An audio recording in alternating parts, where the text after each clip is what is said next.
9月，喀納斯嘅秋天嚟得準時，走得乾脆。白華林一夜轉金，湖水同時洗去一身渾濁，露出最清澈嘅藍。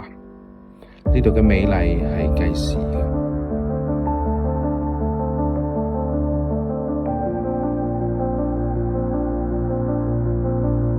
9月過後，白雪即將降臨，金色亦都準備消失，湖水凝結成冰，然後就會變成另外一種別樹一格嘅迷人風景。